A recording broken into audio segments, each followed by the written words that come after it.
pecado me concibió mi madre. Quizás David fue producto de un adulterio. Y quizás fue un producto de uno de los peores adulterios en los tiempos oriental.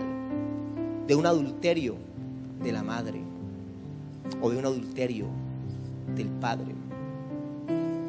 Quizás el octavo hijo no era tan legítimo. Por eso dice la palabra de Dios que su padre lo había menospreciado. No era digno de estar delante del sacrificio. No era digno de estar delante del profeta. No era digno de estar en la casa, sino que su lugar era un pastizal, un rebaño de las ovejas. Yo quiero que tú le digas a la persona que tienes a tu lado: Dios no mira lo que tú puedes, Él mira lo que no puedes para glorificarse en ti. ¿Cuántos dicen amén? Quizás él era joven, quizás era inexperto, quizás, hermano, no tenía la edad, quizás no era un hombre guerrero, quizás, hermano, no tenía el porte para ser un rey. Pero a Dios no le importa lo que tú puedas hacer, a Dios le importa lo que tú no puedes hacer para Él hacer el resto. ¿Cuántos dicen amén? Yo quiero que usted aprenda algo en esta mañana. Dios nunca se glorificará en tus fortalezas. Dios se glorificará en tus debilidades. ¿Cuántos lo creen así? Hay gente que dice: pastor, yo tengo esta fortaleza. Glorifícate, Señor. La Biblia dice claramente: en mis debilidades, por tanto me gloriaré. Y el Señor se va a gloriar, diga conmigo, en mis debilidades. Dios se va a gloriar en lo que te falta, en lo que tú no tienes. Y quizás David no tenía el porte de guerrero, quizás David no tenía el porte de rey, quizás David, su nacimiento era un nacimiento de vergüenza, de pecado, de adulterio. Por eso estaba siendo menospreciado y rechazado. Pero todos conocen lo que pasó. Yo imagino que el padre con vergüenza: bueno, tráigame ese muchachito, por favor, pero peluquéenlo, pongan en algo, arréglenlo. ¿Cuántas personas, hermanos, nos sentimos en nuestros hogares de esa manera? Nos sentimos como en el último rincón. Llegaba a visita, guárdenlo en el último cuarto de San Alejo, porque no es digno de que sea visto. Yo quiero decirle algo: la mayoría de grandes siervos empezaron siendo menospreciados. Mi vida familiar y personal no fue nada fácil. Fue difícil, menospreciado.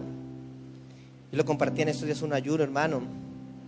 La misma pobreza, la escasez. Mi delgadez, hoy en día usted me ve gordito, pero yo era más flaco que pulido.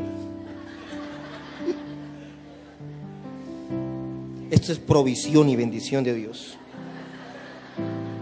Esto es lo que Dios añade. ¿Cuántos dicen amén? Pero yo nunca en mi vida, antes de conocer del Señor, pensé tener una barriguita tan hermosa. Esto es lo que ha conquistado a mi esposa. Porque es que a las mujeres les gusta sentir la fuerza, no la talla. Hay unos que tallan, otros. Yo quiero que usted entienda algo: sentirse menospreciado por un problema físico, por un problema social, por un problema cultural, por un problema económico. Yo era el único que iba al colegio sin uniforme, era el único que iba al colegio sin zapatos, y cuando llevaba los zapatos los llevaba rotos. Podía saludar a la gente con el dedo pulgar del zapato. Las personas que han experimentado eso saben que eso es horrible, que se le entre el agua por el zapato. Y en muchas ocasiones me sentí menospreciado, me sentí menoscabado. Y yo imagino que así se sintió David, hasta que vino el reino de los cielos y escogió de lo vil, de lo necio, de lo menospreciado, de lo débil, para ser fuerte y para avergonzar a los sabios. ¿Cuánto le dan ese fuerte aplauso al Rey en esta mañana? Menospreciado por su propio padre. Quizás le dijo: tú no sirves para esto.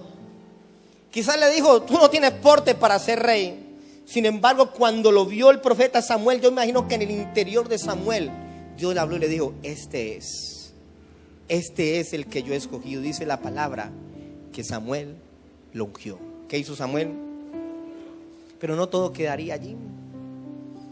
Pasó el tiempo del sacrificio, pasó el tiempo de la fiesta, y dice la palabra de Dios que David se convirtió en el mandadero.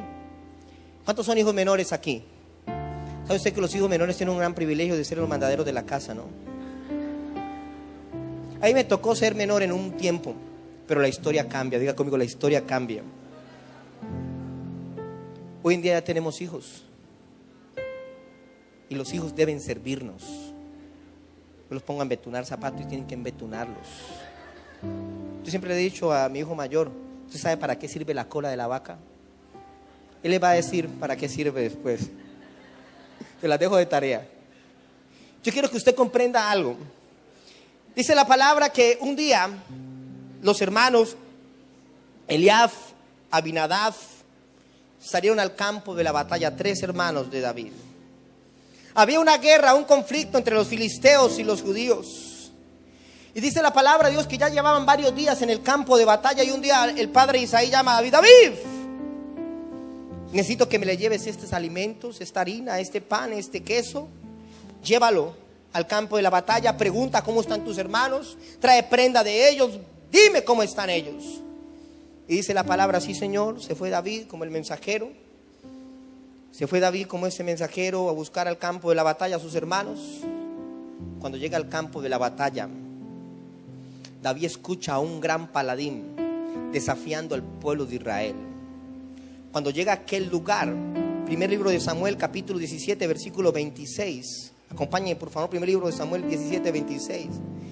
Dice la palabra de Dios lo siguiente: que cuando él llega a aquel lugar y escucha al paladín estas palabras desafiando, y el paladín decía: por favor, colóqueme en un hombre que pueda pelear conmigo, y si me venciere, nosotros seremos sus esclavos y seremos sus cautivos, pero si yo lo venciere, usted será mis esclavos y mis cautivos. Y dice la palabra que de día y de noche, diga conmigo, de día hacía lo mismo. ¿Y sabe qué hacía? ¿Qué le pasaba al pueblo de Israel? ¿Sabe qué le pasaba a Eliab, al grandulón, al fortachón, al hombre de buena presencia que inicialmente iba a ser ungido? Diga conmigo, tenía miedo. ¿Qué tenía?